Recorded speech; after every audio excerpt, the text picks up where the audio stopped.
pounds. Coming off a win over Daniel Rodriguez, he's looking to build from that victory. Welcome, Kelvin Gastelum. Now, the co-main event of the evening with the UFC Women's Bantamweight Championship on the line.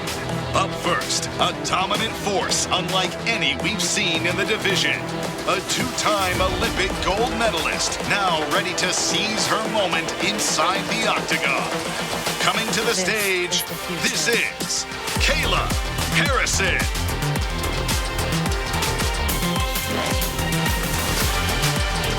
And her opponent, the reigning champion. A battle-hardened veteran with wins over some of the biggest names in UFC history. She is a two-time UFC Bantamweight champion.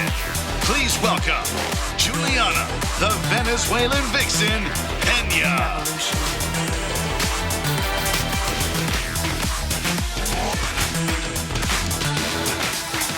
And finally, our main event, a rematch for the UFC Men's Bantamweight Championship. First, one of the sport's biggest superstars seeking redemption. A proven finisher with unmatched flair. Here is the former UFC Bantamweight champion, Sugar Sean O'Malley.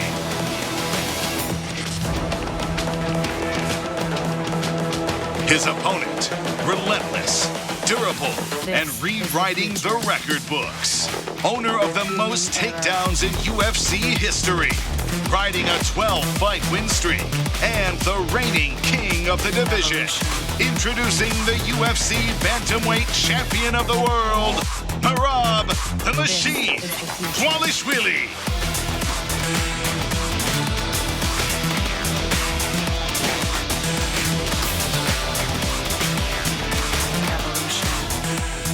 All right, Brick City, great to be back. Newark, New Jersey, the center of the mixed martial arts world this weekend. Thank you all for being here for the official UFC 316 press conference, our 11th event here at the Prudential Center. Special thank you to the New Jersey Sports and Exposition Authority for bringing us back. Still some tickets available if you need them for Saturday night. For now, though, who has the first question? Go ahead, Oscar. Start off with a question for Merab. Merab, this is a rematch of a fight that you won. So with that in your mind, do you feel you even need to change anything from your first performance, or just go in there and repeat what you did the first time out? Yeah, one more time, please. Said Merab, do you feel like because you won the first fight, you need to change anything about your performance tactically, or do you just need to do the same thing again to beat Sean? This is new fight. This is new challenge. Like Sean said, he will be 70% better. I'm expecting he will be better version of himself last time. And this is new fight. I know now he's humble, but he wants to knock me out, and I'm here to not let him do that. You know, I'm gonna break him, and after we can be friends, no problem. But June 7, we are enemies again, and I'm gonna show better fight and break him. You've mentioned that you want to fight again very quickly after this fight. Does that mean you think you can get through a fight with Sean without taking any damage? One more time. Do you feel like you're going to take any damage in this fight, or you're going to make it look easy and can fight again right away? This is fight business, and of course I'm ready for everything. You know, he's a tough fighter. He has a 10 win in UFC, and wherever it goes, but I'm gonna make sure I'm gonna win, and I'm not gonna give my belt to him. You know, this is mine, and I'm gonna keep it, and we can be friends after. Let's go. Sean, the last rematch you had was with Chito Vera, and that was one of your best performances of your entire career. Does that give you motivation and confidence showing what you can do a second time against the same guy?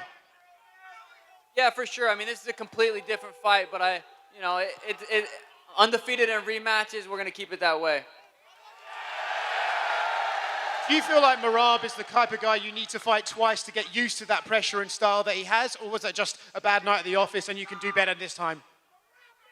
Merab's, as good as Merab's mastered his skill set, and, no excuses. He won the first fight. We're fighting again. That's it. Nah, fuck that. You had a bad night. I had a bad night. Look, no color in the hair this time. There's no real beef between you and Merab. Do you feel that that might actually help you take some pressure off and give you a chance to just perform how you want? No, no. The hair, everything going on this week is just a little bit more laid back. But Saturday is going to be exciting. Question for the challenger, Kayla Harrison. Kayla, I know you said at Media Day yesterday, with this win, you're going to be the new face of women's MMA. What does that mean to you, and what obligation do you feel you would have with that title? I love you guys so much. Thank you.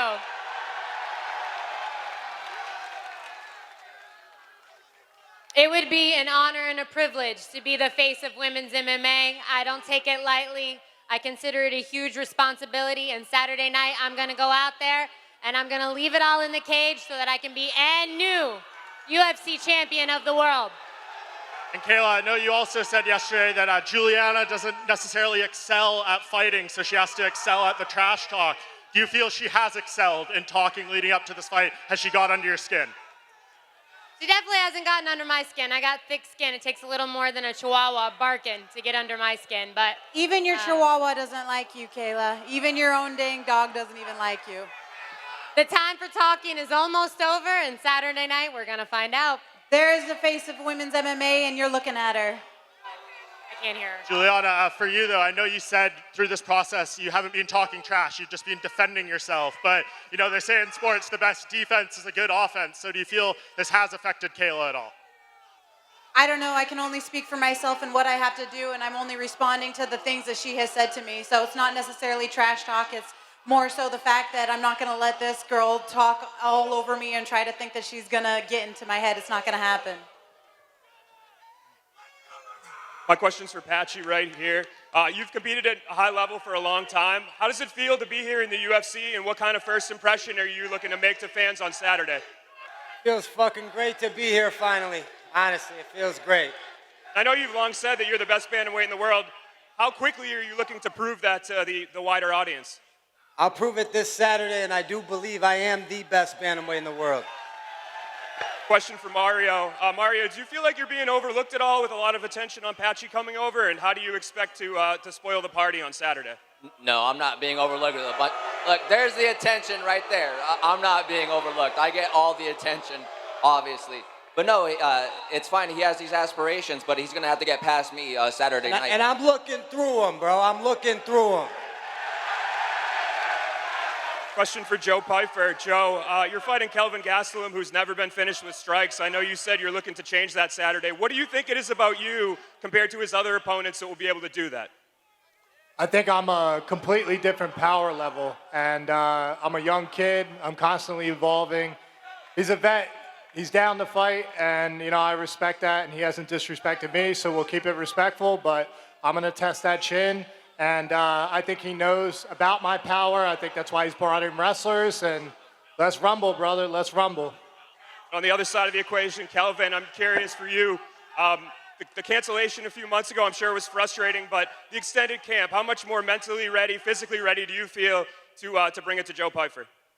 Yeah, we're ready. We were able to build off the last camp, and we feel just that much more confident coming into this fight. So expect a good war. We're in this card for a reason, so expect a good fight.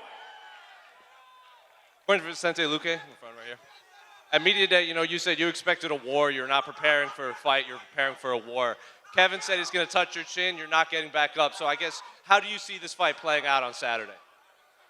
Man, first of all, it's a pleasure for me to be here in New Jersey. I was born here, so it's great to fight in front of the crowd that will definitely support me. And all I can promise is going to be a war. I'm ready for war. If Kevin thinks it's going to be a quick night, well, maybe he's going to have a mistake. Similar question for Kevin. You've heard him say he's expecting a war. He knows what he can bring. You said he might not be able to take as much damage as he would in the past. You can put him down early.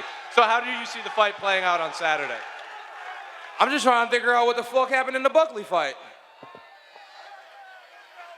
One last one for Kevin. Obviously, you said you want to get through Vicente, you want to stay active. We've seen what you've been saying to the former champion online. Are you viewing this as a get through Vicente, set up a fight against a former champion in Bilal Muhammad? No, not at all. Whoever they give me next, that's what I'm going to take. I ain't got no names listed out. If it's Bilal, it's Bilal, but I doubt it's Bilal. He's won a lot of fights recently. He's only coming off one loss. So I put on Twitter or Facebook or Instagram, one of those things, I'm looking for the worst 170 guy that there is. So I'm looking more like Kobe Covington after this one.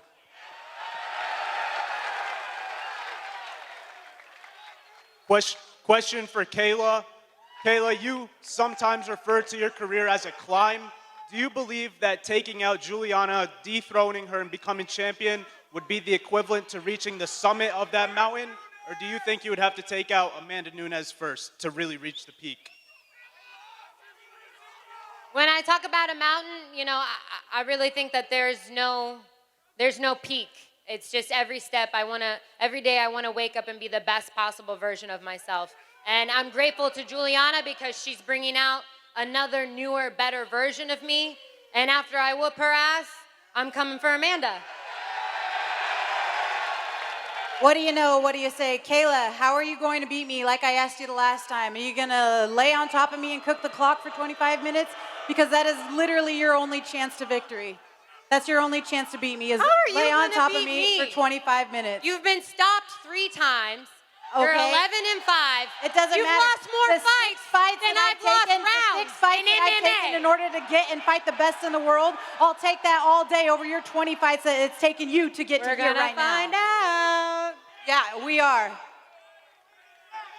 Question for Merab. Merab, it seems like every fight week your name gets bigger and bigger. The fans get louder and louder. How does it feel to be in this position right now? I'm just grateful to be here. Thank you, UFC, and thank you, UFC fans. Do I have a best job in the world? And I enjoy every time I'm stepping here. I'm grateful, and I'm getting better and better. And you guys will see June 7th. And still, I love you guys. Thank you, guys. My first question is for Suga. Suga, you had Israel Adesanya and Demetrius Johnson with you in training camp this week. What did they tell you coming off a loss? Because they both experienced losses and came back big. What kind of advice did they have? First of all, shout out to these fans, right? You guys are passionate. I can feel it. You guys are fucking awesome. Yeah, hanging out with Demetrius and Izzy was super cool. It was more of a random little pop by. Hung out for a little bit. You know, just being around them and feeling that energy is inspiring. But, you know, not too much was said about the fight specifically. My next one's for Mario and Patchy. You guys are sitting on stage with the champion and #1 contender right now. Do you feel an impressive enough win puts you in title contention next? Hell yeah, 100%. Next in line, 21-1, 16 finishes. You know, that's the best record up here by the bantamweights. Mario, what about you? Yeah, I think it gets us into the top 5 for sure. And then maybe one more fight and then we'll get there. Question for Sean O'Malley. Your former opponent, Chris Moutinho, he's won 5 fights in a row by finish, and he's back in the UFC now. How cool is it to see your former opponents evolve? Damn, that's awesome. Congratulations to him. Yeah, that's cool. And one question for John Anik. Shane Burgos, a former UFC featherweight, he's a free agent. He wants to finish his career in the UFC. He always puts on exciting fights. Can we get Shane Burgos back to the UFC? You think I wield power as far as getting Hurricane Shane Burgos back into UFC? I mean, certainly I think he left on good terms. Stylistically, he's a promoter's dream, but I'm not a very powerful man. I think you know that. What do you have, sir? All right. My question's also for you. The fans made a petition to strip John Jones of the belt with almost 200,000 signatures. What are your thoughts on this? So I think a fight between John Jones and Tom Aspinall is bigger if they are both champions. I'm hopeful they're going to fight in December in Las Vegas. I have no inside information, but I don't know that John Jones really gives a rip if they strip him of the heavyweight championship. He's still going to fight Tom, hopefully, and it's still going to be a bag.